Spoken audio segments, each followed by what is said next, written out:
Hello friends, welcome to crazy GK trick. हमारी world of current affair series में आपका स्वागत है।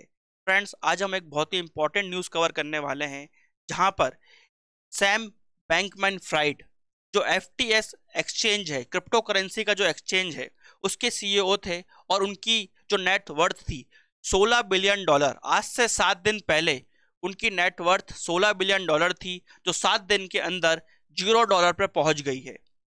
इसको हम रुपीज में देखें तो उनके पास लगभग 12,880 करोड़ से भी ज्यादा की संपत्ति थी, जो 7 दिन के अंदर जीरो हो गई।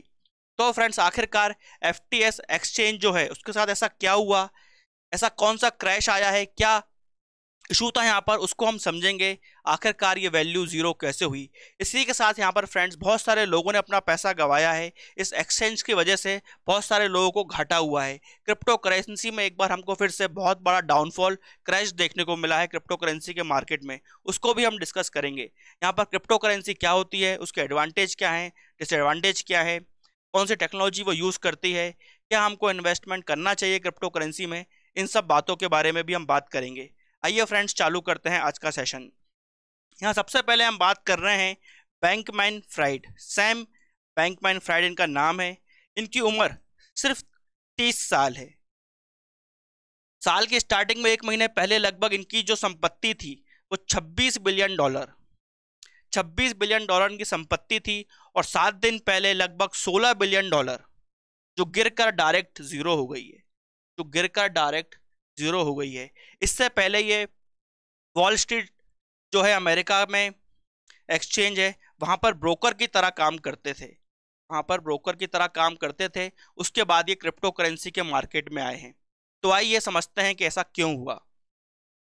जो एफटीएक्स यहाँ पर एक्सचेंज है, एफटीएक्स यहाँ पर जो एक्सचेंज है, ये बेसिकली जैसे कि हम इंडियन मार्केट, स्टॉक मार्केट होता है, वहां पर हम देखते हैं कि बॉम्बे स्टॉक एक्सचेंज है,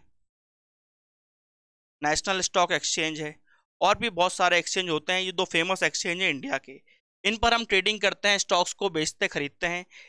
और इन पर ट्रेडिंग के लिए हमको एक प्लेटफॉर्म की जरूरत होती है, जैसे कि हम जीरोधा का यूज़ करते हैं, कुछ लोग दूसरे प्लेटफॉर्म्स को यूज़ करते हैं जो बेसिकली ब्रोकर की तरह काम करते हैं। तो ये एक एक्सचेंज था। यहाँ पर ये ब्रोकर की तरह भी काम करता था और एक्सचेंज की तरह भी काम करता था। यानी कि यहाँ पर आप क्रिप्टो करेंसी को खरीद सकते थे और बेच सकते थे। दुनिया में लगभग 19,000 से ज़्यादा क्रिप्टो करेंसी हैं। इस वक्त 19,000 से भी ज़्यादा क्रिप्टो करेंसीज हैं। सबसे फेमस हम जानते हैं बिटकॉइन जैसे क्रिप्टो करेंसी है। तो आप जो दूसरी क्रिप्टो करेंसी में इन्वेस्ट करना चाहते हो, आपस में एक्सचेंज करना चाहते हो, जो कुछ भी करना चाहते हो, एफटीएक्स वो चीज़ फैसिलिटी आपको प्रोवाइड करता था। और दुनिया का 4थे नंबर का क्रिप्टो करेंसी एक्सचेंज था ये। 4th नंबर का दुनिया में था ये एक्सचेंज। होता क्या है यहाँ पर, इसको समझ लेते हैं। आखिरकार ये गिरा कैसे और क्या यहाँ पर इरेगुलरिटी थी। यहाँ पर बेसिकली जब लोग इन्वेस्टमेंट करते हैं तो लोग अपना यहाँ पर एक अकाउंट बनाएंगे और कुछ पैसे रखेंगे इस अकाउंट के अंदर, जिसको हम वॉलेट बोलते हैं। अपने बटुए में पैसा रखने के लिए आपको यहाँ पैसा डालना पड़ेगा। तो एफटीएक्स के पास इस तरह से पैसा आता था, लोग अंदर ट्रेडिंग कर रहे हैं। मगर यहाँ पर एफटीएक्स ने क्या किया कि उस पैसे को दूसरी जगह, दूसरे जो इन्वेस्टमेंट होते हैं, दूसरी इंडस्ट्री में जो इन्वेस्टमेंट होते हैं, उनमें ये डालना पैसे को चालू कर दिया। और किस तरह से उस पैसे को वो यूज़ कर रहे हैं इसके बारे में अभी इन्फॉर्मेशन कंप्लीटली नहीं आई है। मगर बेसिकली उनने फंड्स को यहाँ पर मिसयूज़ करा है और अपने एक्सचेंज से बाहर निकाल लिया लोगों के पैसे को। जब ये बात लोगों को पता चलना चालू हुई तो लोगों ने अपने पैसे को विड्रॉ करना चालू करा, लोगों ने अपने पैसों को विड्रॉ करना चालू करा। और इसकी वजह से हम देखते हैं कि 72 घंटे के अंदर $9 बिलियन, $9 बिलियन, 72 घंटे के अंदर $9 बिलियन पैसे निकालेगा इससे। जिसके बाद इस एक्सचेंज के बाद पैसे ही नहीं बचे लोगों को देने के लिए। एक्सचेंज के पास पैसे ही नहीं बचे थे लोगों को देने के लिए। इस एक्सचेंज ने यहाँ पर दूसरे इन्वेस्टर्स से यहाँ पर मदद भी मांगी। बिनाइंस जो एक एक्सचेंज है क्रिप्टो करेंसी का, वो यहाँ पर डील साइन करने वाला था, मगर उसने साइन नहीं करी और एफटीएक्स को आखिरकार अपने आप को दिवालिया घोषित करना पड़ा। अपने आप को उसने बैंकक्रप्ट घोषित किया, दिवालिया घोषित किया। इस तरह से यहाँ पर हम देखते हैं कि इनकी वैल्यू किस तरह से जीरो हो गई। इस कंपनी की बात करें तो इसके फाउंडर सैम बैंकमैन-फ्राइड के साथ साथ एक्स गूगल एम्प्लॉय गैरी वैंग इसके फाउंडर हैं। कंपनी ने अपने स्टेटमेंट में बताया कि उनके पास इस वक्त लगभग 10 बिलियन डॉलर से लेकर 50 बिलियन डॉलर तक की एसेट्स हैं, पूंजी है, और इतनी ही उनके ऊपर लायबिलिटी है। इसी के साथ यहाँ पर उनके साथ लगभग 1 लाख से ज़्यादा क्रेडिटर हैं, यानी कि इतने लोगों से उन्होंने उधार लिया है, पैसा फंड लिया है। इसकी पूरी जांच अब यूएस में होगी। यूएस की सिक्योरिटी और एक्सचेंज कमीशन इसका पूरा जांच करेगी और पूरा ब्यौरा निकालेगी किस तरह से एफटीएक्स ने लोगों के पैसे को मिसयूज़ किया है। मगर फ्रेंड्स, बात यह है कि लोगों का पैसा डूब गया है, यहाँ के सीईओ खुद जीरो पे आ गए हैं। तो फ्रेंड्स, इसका जो कॉइन था, खुद का कॉइन, देखा जाए तो इस हफ्ते वो 88% गिरी है उसकी वैल्यू। अगर वो 100 रुपये पे था एक हफ्ते पहले, तो अब से महज 12 रुपये पे आ गया है। तो इस तरह से एक भारी गिरावट देखने को मिलती है।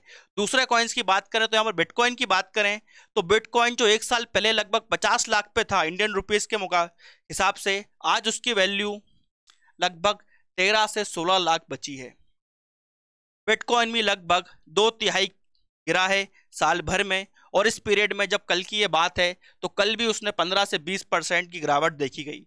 बाकी करेंसीज की बात करें तो इथेरियम 70% के आसपास गिरा है, एलटीई कॉइन यहाँ पर 74% के आसपास गिरा है, डोज कॉइन यहाँ पर 61% के आसपास गिरा है, जो एलन मस्क ने फेमस किया इस कॉइन को, और कार्डानो एडा 81% तक गिरा है। बहुत सारे कॉइन है, लगभग हर कॉइन में यहाँ पर गिरावट देखने को मिली है। तो बहुत सारे लोगों का यहाँ पर पैसा डूबा है, भले उन्होंने एफटीएक्स में लगाया हो चाहे नहीं लगाया हो। क्रिप्टो मार्केट में बहुत भारी गिरावट हमको देखने को मिलती है। तो फ्रेंड्स, आइए समझते हैं कि आखिरकार क्रिप्टो करेंसी होती क्या है। क्रिप्टो करेंसी की अगर बात करें तो सिंपल भाषा में ये एक डिजिटल करेंसी है या फिर वर्चुअल करेंसी है, यानी कि फिजिकल फॉर्म में आपको ये देखने को नहीं मिलेगी। जिस तरह से आपको नोट सिक्के देखने को मिलते हैं, फिजिकली आप देख सकते हैं उनको, उस तरह से आपको ये देखने को नहीं मिलेगी।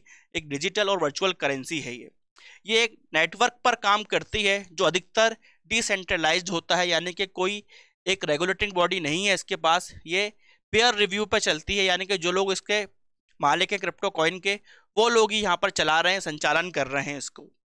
और बहुत सारे लार्ज नंबर ऑफ कंप्यूटर का नेटवर्क होता है जहां पर इस करेंसी को देखा जा सकता है, जहां पर ये माइनिंग के थ्रू पैदा किया जाता है। इस करेंसी को माइनिंग होती है, उससे कॉइन जनरेट होता है, और क्योंकि लिमिटेड नंबर ऑफ बिटकॉइन बताए जाते हैं इसलिए लिमिटेड है। ये बिटकॉइन का नंबर लिमिटेड है इसलिए बोलते हैं कि एक बिटकॉइन की वैल्यू हमेशा बढ़ेगी, क्योंकि जो रिसोर्स लिमिटेड होती है उसकी वैल्यू हाई होती है। जैसे कि गोल्ड लिमिटेड है, इसलिए सोने की वैल्यू लगातार बढ़ती है और उसकी वैल्यू हाई होती है।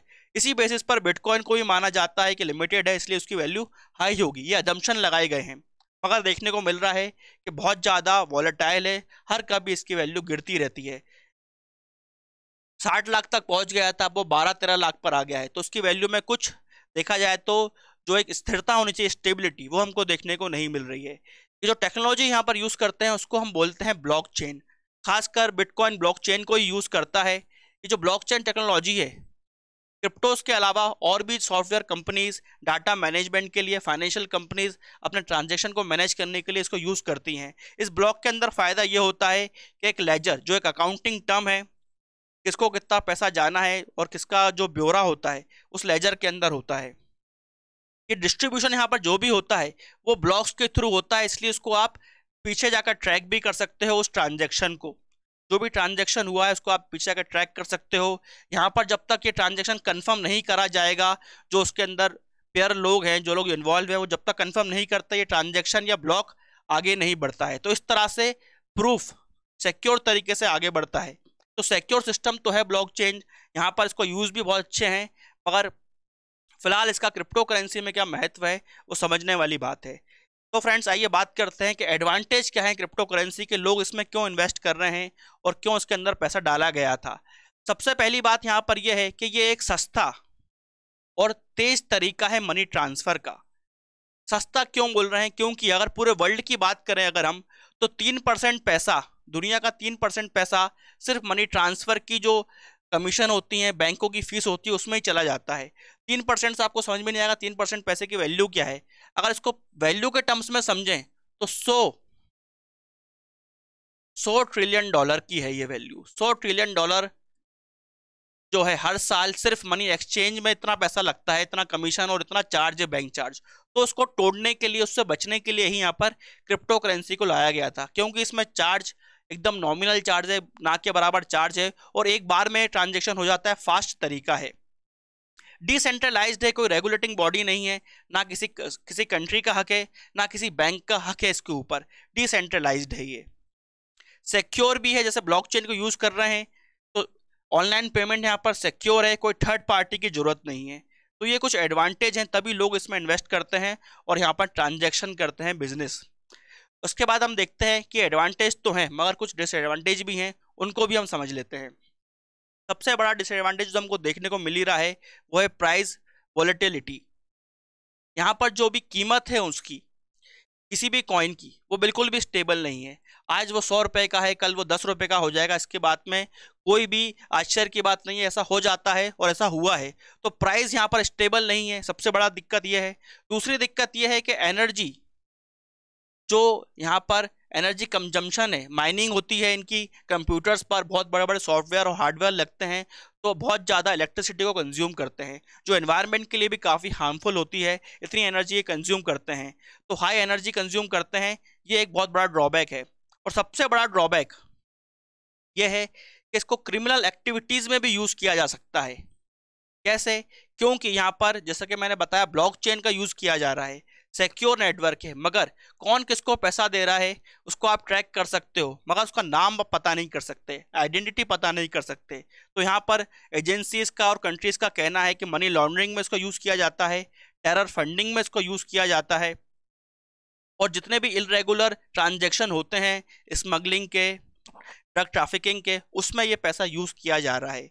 यहाँ पर इन्वेस्टिगेशन एजेंसीज ने ये आरोप लगाए हैं क्रिप्टो करेंसीज पर।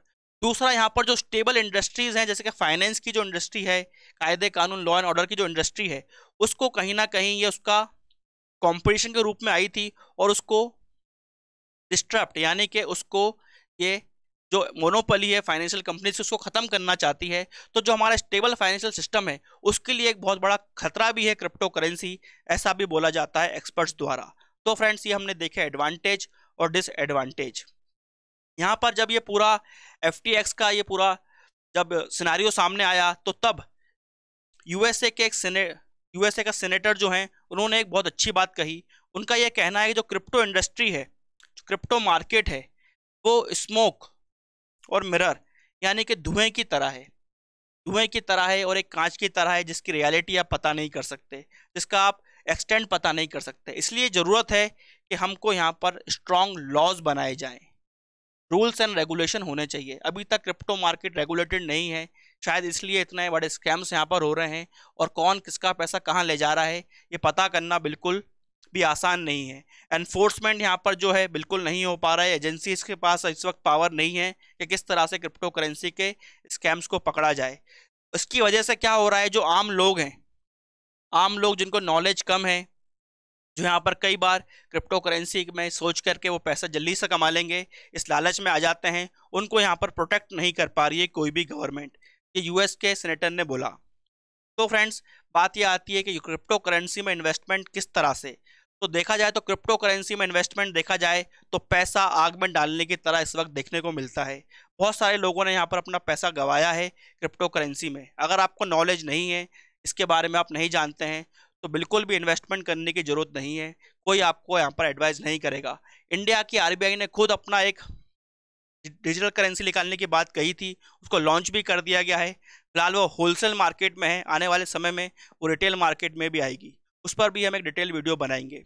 तो फ्रेंड्स, यहाँ पर हमने क्रिप्टो करेंसी के बारे में, FTX के अंदर जो बैंक्रप्सी हुई, जो दिवालिया घोषित हुई, उसके बारे में बात करी और देखा किस तरह से यहाँ पर सैम बैंकमैन-फ्राइड, जो $16 बिलियन के मालिक थे 7 दिन पहले, 7 दिन के अंदर उनकी संपत्ति जीरो हो गई। आई होप आपको ये वीडियो इन्फॉर्मेटिव लगा होगा। ऐसे और वीडियो देखने के लिए इस वीडियो को लाइक करें, शेयर करें और हमारे चैनल को सब्सक्राइब करें। Till then friends, bye bye and take care.